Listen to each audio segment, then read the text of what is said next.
Greetings, earthlings, musicians, drummers.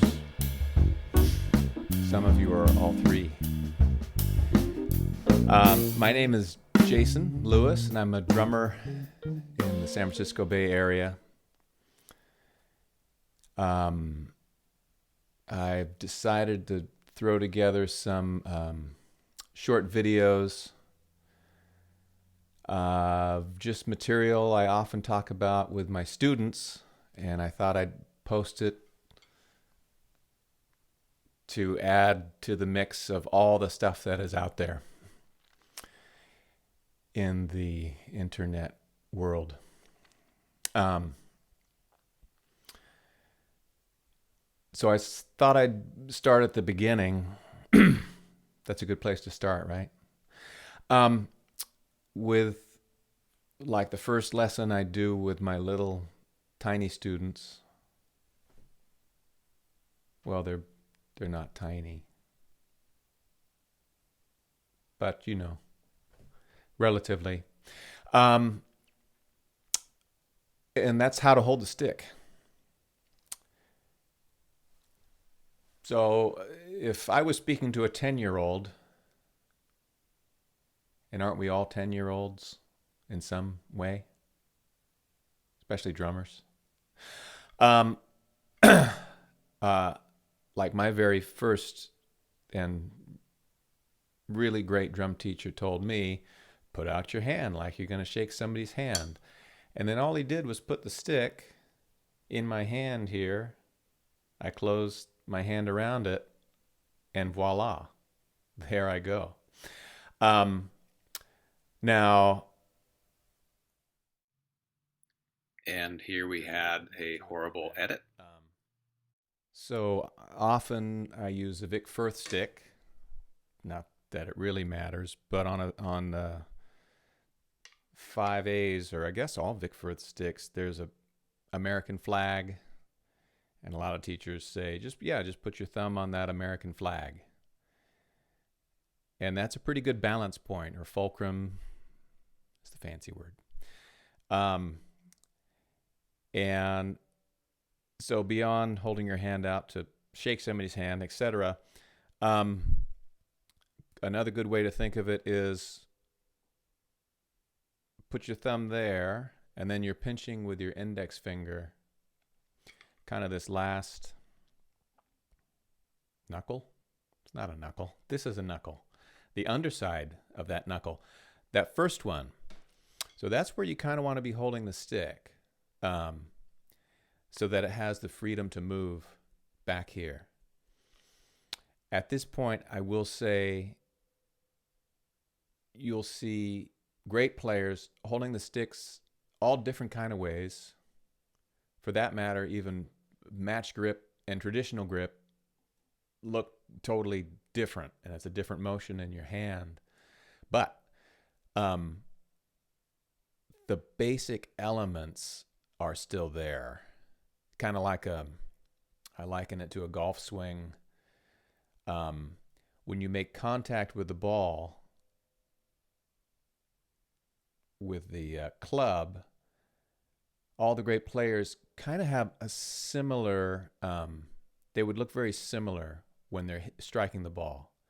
But what they do to get there might be a little different. Anywho, so yeah, I feel, and again, I'm not totally dogmatic about this, but this is the way I do it. You're holding it between your index finger and your thumb. Sometimes I will use this middle finger a little bit as well. And this is when I'm holding match grip. So I'm just talking about the right hand now. It would be the same for the left hand if you're using match grip. I'll talk about traditional grip in a minute.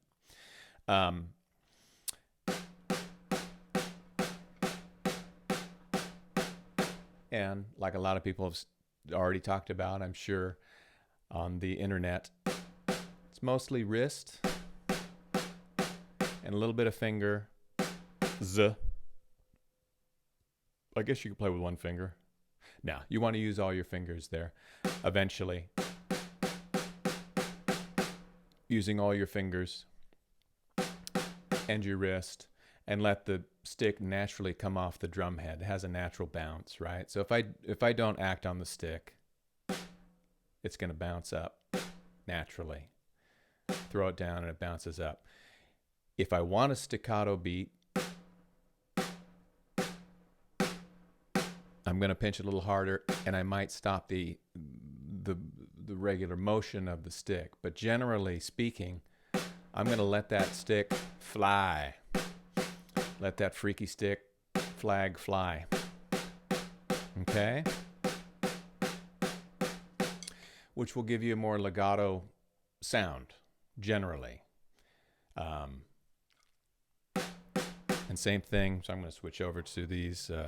So those are Vic Firth 5As. Who cares?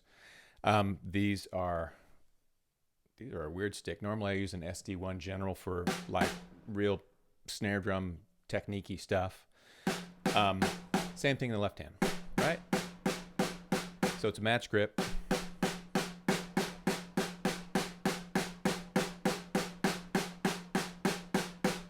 Okay? And I like to just use very simple warm-up techniques, single strokes. That was 4 rights, 4 lefts. Doubles are great, and paradiddles. If you can get those together, great. But really, the magic part is not holding the stick like this. I have had 1 or 2 students that are able to play just with their wrists. They can play super fast. Hopefully they don't have tendonitis yet. But I think in the long run, to get the sound you want out of the kit is determinant on how you hold the stick and how you allow the stick to move. It's going to get you a very different sound. That's why everyone sounds a little bit different, even on the same kit or drum. Okay? So let's say doubles. Now doubles for me, right, right, left, left.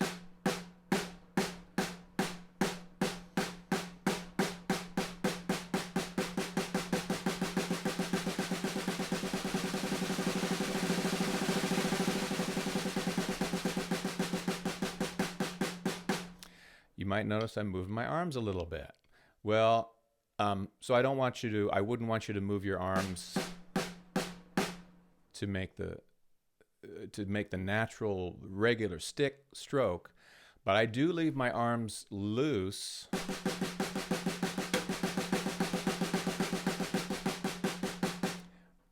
otherwise, if I was playing for me, and again, this is for me, this is how I do it, it creates the least amount of tension, the sound I want to create, and I've basically never had tendonitis, knock on wooden head.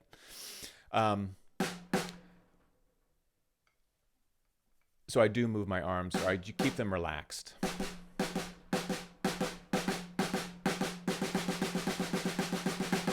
Now, just to prove that I'm not dogmatic and it's like, this is the only way to hold the stick, I could hold my stick here between these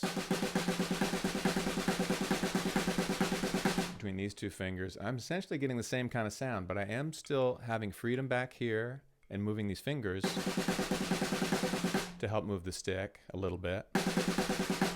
Or I could even do between 2nd and 3rd finger, sort of. The last one's a little hard because you don't have much finger back here. So I don't recommend that. Okay, so that's match grip for me. I think I covered everything. If I think of something else, there'll be a cut, and then I'll add some more blah, blah, blah, blah. By the way, if you find yourself dozing off, I'm not offended. I don't think I've done too many lessons where a student hasn't yawned.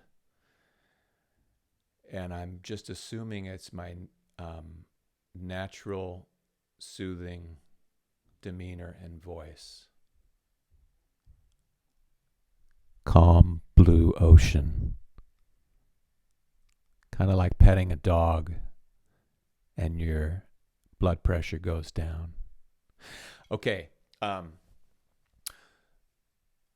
Couple other things. As far as snare drum height, I like to keep it around waist high-ish, so that my arms aren't way up here.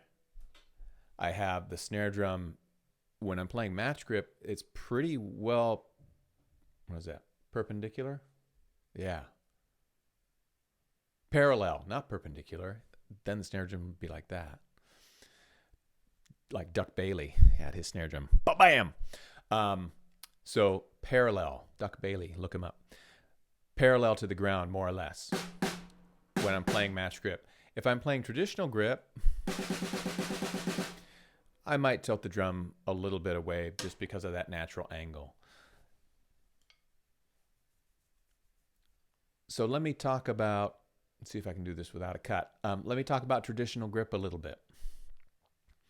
Traditional grip, in the left hand, I always point out to my students that I'm basically holding the same place on the stick. Whether I'm holding traditional grip, where I'm really holding it is around that flag area on a Vic Firth stick, right? And I start out just with an open hand, holding it thumb in that little crook of your thumb. And it really is a completely different motion. Here, my motion is like up and down, of course, right? I also tend, there's French grip, which the thumb is basically pointed in the air, and what is this, German grip, where you can almost rest a glass of milk or a cocktail on your hand, okay? But traditional grip is this rotating motion. With that rotating motion, I'm just going to lower these two fingers underneath. It's never really gripping it for me. Some guys do grip like this, but to me that would be the same thing like as doing this in your right hand in your match grip. So I want to leave that pretty open. I will bring my index finger over a little bit. So I'm letting it toggle between my index finger and my ring finger, never really settling on one or the other unless I have it completely in the air. Then it settles on my ring finger there.